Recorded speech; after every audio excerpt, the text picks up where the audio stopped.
Hello, and welcome back to another merchandise review from White Album 2. Today we are checking out a rather unique item because it's rare in a sense that there aren't that many made, and that is a clock. A useful piece of merchandise. However, as far as clocks go, I think it's a little bit hard to see, but it is pretty beautiful. So, this is an acrylic plate clock. This was by Toranoana. Now, just to give you an idea of how it came, this was the box from Toranoana. You probably recognize the label if you've seen my other videos. They always have the same type of label. And this is the acrylic clock, Kazusa and Setsuna. So, pretty cute. This wasn't a super limited time piece of merch. However, they stopped printing it pretty early on. They didn't actually say why. My guess was that it wasn't that popular, but also the printing of this wasn't that good. So let's check it out together, and I'll kind of go over my thoughts on this clock. So on the surface, it does look very beautiful. It does have that acrylic plate look. The gold of the hands of the clock are also very pretty. However, the printing on this is very dark. Don't you think? This image has actually been featured in a number of different pieces of merchandise, but it looks faded. It looks very faded. And this clock, I usually keep it in the box just because it's kind of hard to see. So as a clock, I would just rather have a clock that's more in your face. I want to be able to look over and see what time it is.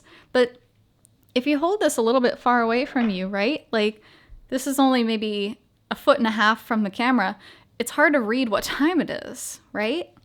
So not ideal as a clock. But it is pretty. Now, I also don't really like the acrylic edges here. It just kind of looks like an unfinished picture. I wish it had some sort of border, I guess. Maybe that's just me, but those are my guesses as to why they stopped producing it. I think they could have done a lot better with it. But it does have the sleepy Kazusa and Setsuna, the little sleepover image, so I do appreciate that part of it. Now, to stand up the clock, it has these little metal dowels on it. We've seen these dowels used in some of the anniversary sets for some of those types of plates, but that's how it's stood up, are these. And it's pretty sturdy, so that's pretty good. Now on the back side, this is how the clock mechanism actually works. It takes AA batteries, which in Japan, AA batteries are actually really rare.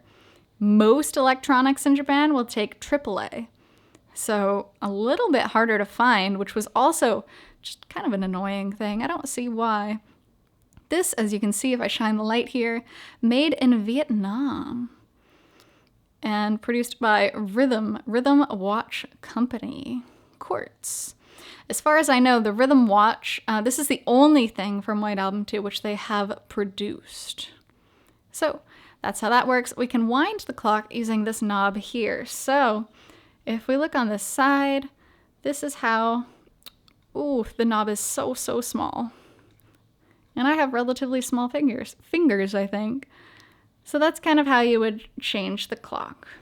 Again, it's kind of hard to see though, unless you have it in the perfect light, right? Ta-da! Now you can see what time it is, but this side, a little hard to see. But it is a very cute collector's item. It's one of those things like, it is what it is. If you put this on like a shelf of White Album stuff and you have the clock running, yeah, that's cool. But as a functional item by itself, I'm gonna have to pass on this one. So, thank you so much for joining me on this merchandise review from White Album 2, and I'll be back to you with more merch reviews in the future. So until then, hope you take care. See you!